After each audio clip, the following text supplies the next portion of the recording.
तो यीशु मसीह ने पूरे जगत के आमीन इस पूरे दुनिया के पापों को अपने ऊपर उठा लिया था, पूरे अधर्म को उठा लिया था, पूरा पाप को उठा लिया था, तब परमेश्वर से अलग हो गया था। इसलिए परमेश्वर कहता है, हे परमेश्वर आपने मुझे क्यों छोड़ दिया? क्योंकि यीशु मसीह पूरे दुनिया के पापों को उठा रहा था, पूरा अधर्म को अपने ऊपर लिया हुआ था, पूरा बोझ को अपने ऊपर उठा लिया था। इसलिए पिता कुछ समय अपने पुत्र से अलग हुआ था।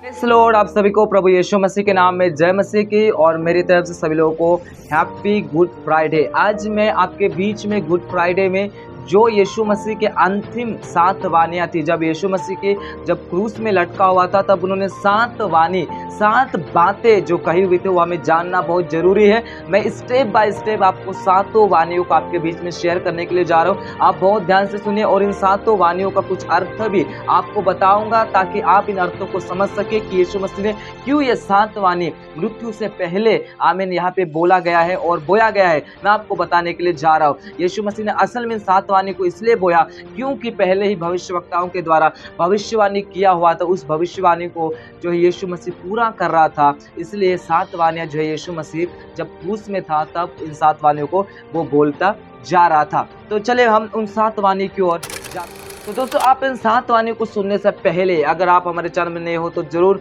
सब्सक्राइब करें और ऐसे वीडियोज परमेश्वर के बारे में जानने के लिए, प्रार्थना वचन में आशीष में बढ़ने के लिए अगर आप चाहते तो आप हमारे चैनल को सब्सक्राइब करें, औरों के पास भी इन वीडियो को जरूर शेयर करें, ताकि वो व्यक्ति भी जाने कि 7 वाणी जो यीशु मसीह ने कहा हुआ है वो कौन से है। तो चले मैं पहले वाणी की ओर आपके बीच में लेकर जाता हूँ। वाणी है लूका अध्याय 23 वचन 34 में क्या लिखा हुआ है? हे पिता, इन्हें क्षमा कर, क्योंकि ये नहीं जानते कि क्या कर रहे हैं। असल में उस समय जब यीशु मसीह को लोग जो है क्रूस पर टांग रहे थे, क्रूस पर उसको लटकाए हुए थे, तो यीशु मसीह इस बात को बोल रहा है क्योंकि लोगों को पता नहीं। अगर लोगों को पता होता कि ये परमेश्वर का पुत्र है, अगर लोगों को पता होता कि ये परमेश्वर की ओर से आया हुआ है, तो लोग जो है उन्हें वहां पे नहीं टांगते, लोग जो उन्हें दुख नहीं देते। लेकिन इसलिए ये भी वचन पूरा हो रहा था क्योंकि पहले भविष्यवक्ताओं के द्वारा क्या कहा गया था, और यीशु मसीह इस बात को दोहरा रहा है कि लोग नहीं जानते, आप उन्हें क्षमा कर, आप उन्हें क्षमा कर। यह हमारा पहली वाणी है जो यीशु मसीह ने बोला हुआ है। हम दूसरी वाणी की ओर जाते हैं। क्या लिखा है? लूका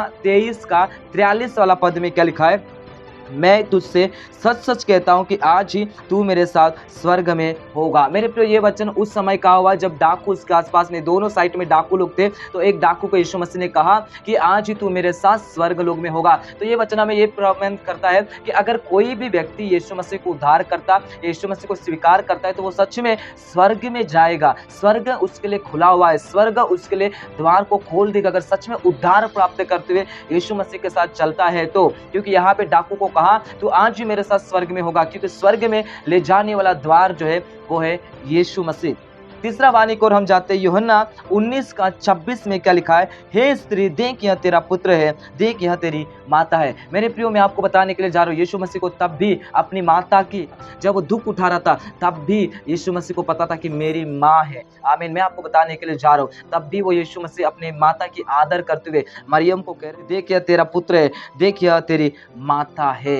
मैं आपको बताने के लिए जा रहा हूँ, वो अपने चेलों को अपनी माता को सौंप रहा है, ये तेरे पुत्र है और ये तेरे माता है। मेरे प्रियो, मैं आपको बताने के लिए जा रहा हूँ, आज एक यूथ को अपनी माता की बहुत आदर करना, पिता की आदर करना बहुत जरूरी है। ये वचन हमें ये बात को बताने के लिए जा रहा है। मृत्यु होते भी, आमीन, क्रूस में टांगने के बावजूद भी उसको अपनी माता की फिक्र थी, इसलिए वो माता को अपने चेलों के हाथ में सौंप दे रहा है।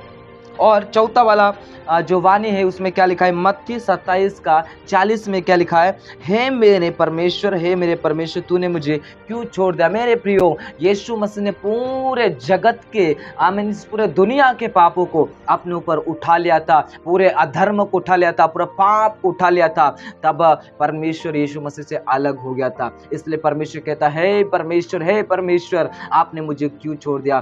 क्योंकि यीशु मसीह पूरे दुनिया के पापों को उठा रहा था, पूरा अधर्म को अपने ऊपर लिया हुआ था, पूरा बोझ को अपने ऊपर उठा लिया था। इसलिए पिता कुछ समय अपने पुत्र से अलग हुआ था। पांचवा वाला वाणी क्या है? यूहन्ना 19 का 28। मैं प्यासा हूँ। ये वाला जो वचन है यीशु मसीह इसलिए कह रहा है मैं प्यासा हूँ, मतलब यीशु मसीह जो है इसलिए प्यासा नहीं कि उसको पानी पीने का मतलब पानी पीने के लिए प्यासा, क्योंकि यीशु मसीह तो बहुत आई थिंक हमें ये बोला जाता है 17-18 घंटे जो उन्होंने पानी नहीं पिया, लेकिन इसलिए वो प्यासा है इस बात को नहीं कह रहा, लेकिन वो आत्माओं के लिए प्यासा इस बात को बोल रहा है। आत्माओं के लिए भूखा है, आत्माओं के लिए प्यासा है कि मैं और आत्माओं को बचा सकूं, आत्माओं को बचा सकूं। एक प्यास जो है यीशु मसीह के अंदर में था। आज जितने लोग यीशु मसीह को विश्वास करते हैं उनके भी अंदर एक प्यास होना चाहिए कि मैं और आत्माओं को बचूं, मृत्यु होने से पहले और आत्माओं को बचूं, यीशु मसीह के लिए अपना जीवन को बिताऊं। ये हमारे अंदर में एक बहुत बड़ी भूख और प्यास होना बहुत जरूरी है। और छठवां वाला वाणी है कि यूहन्ना 29:19-30 में क्या लिखा हुआ है, सब कुछ पूरा हुआ। जितना भी यीशु मसीह के लिए भविष्यवाणी किया हुआ था वो सारे भविष्यवाणी को देख के यीशु मसीह ने कहा अब सब कुछ पूरा हुआ। और जितना भी भविष्यवक्ताओं ने भविष्यवाणी किया था यीशु मसीह के लिए कि जैसा आएगा कैसा मरेगा, वो सारे भविष्यवाणी जो है यीशु मसीह के जीवन में पूरा हुए।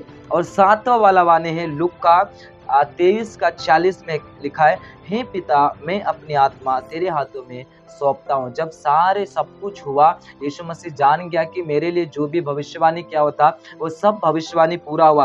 और जब उन भविष्यवाणी को पूरा होते देखा उसके बाद वो कहता है कि हे पिता मैं अपनी आत्मा आपके हाथों में सौंपता हूँ। और उसके बाद यीशु मसीह ने प्राण छोड़ दिए। मैं आपको बताने के लिए जा रहा हूँ मेरे प्रियो, गुड फ्राइडे के दिन मैं आपको आमीन ये 7 वाणियों को इसलिए मतलब दोहराने के लिए जा रहा हूँ और इसलिए मतलब ये वीडियो के द्वारा मैं आप लोगों को 7 वाणी को पहुंचा रहा हूँ, क्योंकि यीशु मसीह ने आमीन इस पूरे दुनिया के लिए, इस जगत के लिए पापों को उठाया। वो आज भी आपसे प्रेम करता है, आज उसके लिए जिए। अगर आप परमेश्वर को विश्वास नहीं कर रहे तो आप आज यीशु को उद्धार करते स्वीकार करें, क्योंकि यीशु ही एक मार्ग है। वो कहता है मार्ग सत्य और जीवन यीशु ही है और कोई दूसरा रास्ता नहीं। अगर स्वर्ग में जाने के लिए अगर आप ढूंढ रहे, आज आप संसार में कई सारी चीज़ों में अगर पड़े हुए होंगे तो आपको वो रास्ता कभी भी आपको स्वर्ग तक पहुंचा नहीं सकता। यीशु ही एक ऐसा मार्ग है जो आपको स्वर्ग तक पहुंचाने में मदद करेगा। परमेश्वर आप लोगों को इस वीडियो के द्वारा आशीष दे। आप इस वीडियो को औरों के पास शेयर जरूर करें। परमेश्वर आप लोगों को बहुत आशीष दे।